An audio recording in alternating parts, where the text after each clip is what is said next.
انت دايما في حاجه زي كده انت بص على المطلوب منك، ما تبصش انا هاديه ازاي او المجهود اللي هبذله فيه ايه. مهم قوي قوي قوي هو انا في مجال عملي او في شركتي مطلوب مني ان انا اوصل للنتيجه دي. في حد ممكن يوصل للنتيجه دي بمجهود يستغرق 3 ايام، وفي حد بيوصل للنتيجه دي بمجهود يستغرق يوم واحد.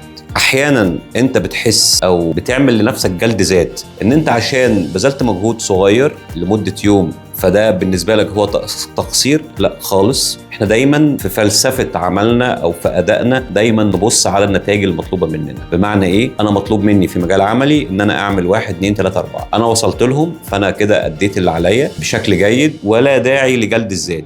بمعنى ايه؟ انا حاسس ان انا ببذل مجهود ومش هو ده اللي انا مفترض ان انا اعمله، المجهود اللي انا ببذله مش مناسب. اعتقد لا خالص، انت بص دايما على اللي مطلوب منك، اوعى يوصلك الشعور ده. ليه؟ هقول لك على حاجه، لان انت احيانا ممكن تغير سياق عملك.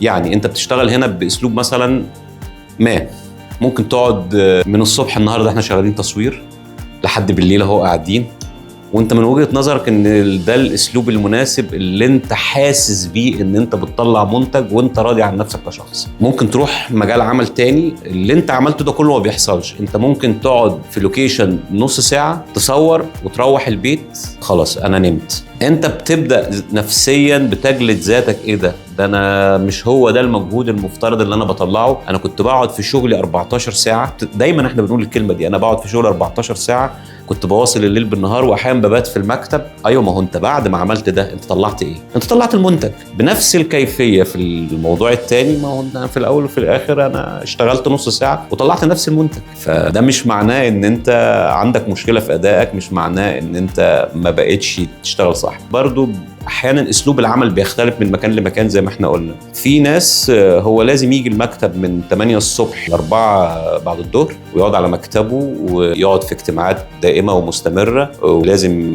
مش اقل من 8 10 ساعات عمل. ده بالنسبه له هو الاسلوب الامثل للعمل. غير كده لو حصل اي تغيير في الاسلوب ده هو بالنسبه له هو ما اداش العمل على اكمل وجه. على الرغم ان في واحد زميله تاني هو ممكن يكون قاعد على كافيه وحاطط السماعه وبيشرب قهوته ومن غير اي اجتماعات، هو مركز في اللابتوب بتاعه وشغال عادي جدا، وقعد يشتغل 4 ساعات بالظبط وطلع نفس المنتج بتاع زميله اللي راح المكتب وقعد واشتغل 8 ساعات وكل حاجه. التاني ممكن ينتابه شعور ان هو ما اشتغلش كويس، ما اداش اللي عليه، لكن هو الموضوع ملوش علاقه بكده خالص. هو في الاول وفي الاخر كلنا نفكر احنا مطلوب مننا ايه، وصلنا للمطلوب بتاعنا، لا احنا كده مفترض ان احنا ماشيين بشكل جيد.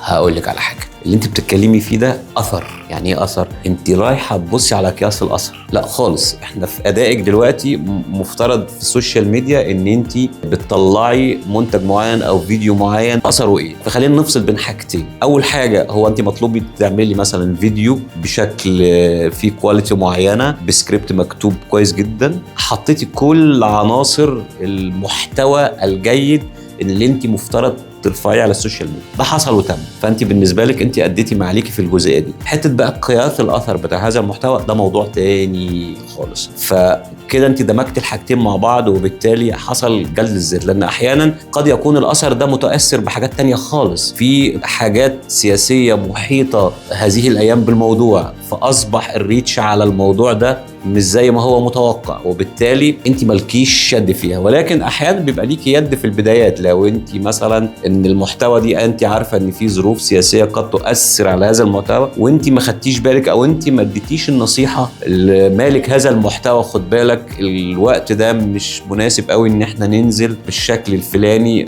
لو انت بذلتي مجهود ان انت اخدتي بالاسباب دي كلها، حته الاثر ده مش لوحدك بنسبه 100% انت السبب فيه. تسأل اباوت ان انت برضو كموظف بتجلد الذات خالص. انا مطلوب مني ايه؟ عملته في الوقت المناسب، عملته بالجودة المطلوبة. تأثيره ايه؟ ده محتاج بقى تقييم بشكل مختلف خالص.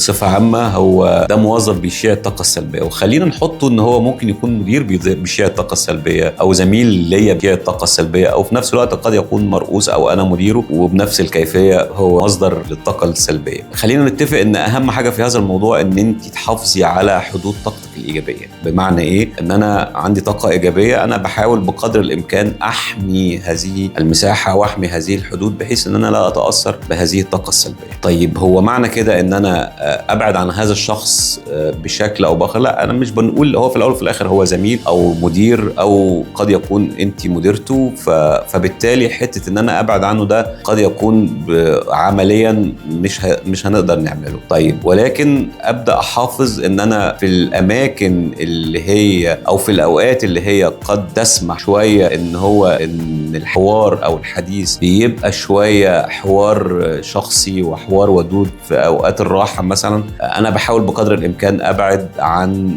هذا الزميل، ان انا ما ادخلش معاه في احاديث بشكل او باخر، لان دي المساحه او الزمن اللي هو ممكن يبدا يتكلم فيه عن دور معين او كاله ليه المدير، وبيبدا يقول ان انا كده مضغوط علينا كلنا. فاعتقد ان انت ازاي تقدري تحافظي على حدود الطاقه الايجابيه بتاعتك، ان انت الاوقات دي تحاولي بقدر او باخر ما تتواصليش مع هذا الزميل او مصدر الطاقه السلبيه. الحاجه الثانيه برضو، لو ان انت ممكن تكوني في سياق عمل وتكوني في اجتماع ويبدا الزميل يبث هذه الطاقه السلبيه، مش هينفع ان انت تصديه مره واحده، بس مفيش مانع ان انت تبداي تسمعي وجهه نظره باقل قدر ممكن من التواصل وتبادل طرف الحديث. بمعنى ان هو بيقول لك حاجه معينه انت بالنسبه لك دي طاقه سلبيه، وانت مش محتاجه ان انت تخشي معاه في هذا الحوار، انت ممكن تسمعي منه كويس جدا وفي نفس الوقت بتوجهي له سؤال، طيب انت من وجهه نظرك ازاي نحل اللي انت بتقول عليه. فبالتالي هو اصبح مش مجرد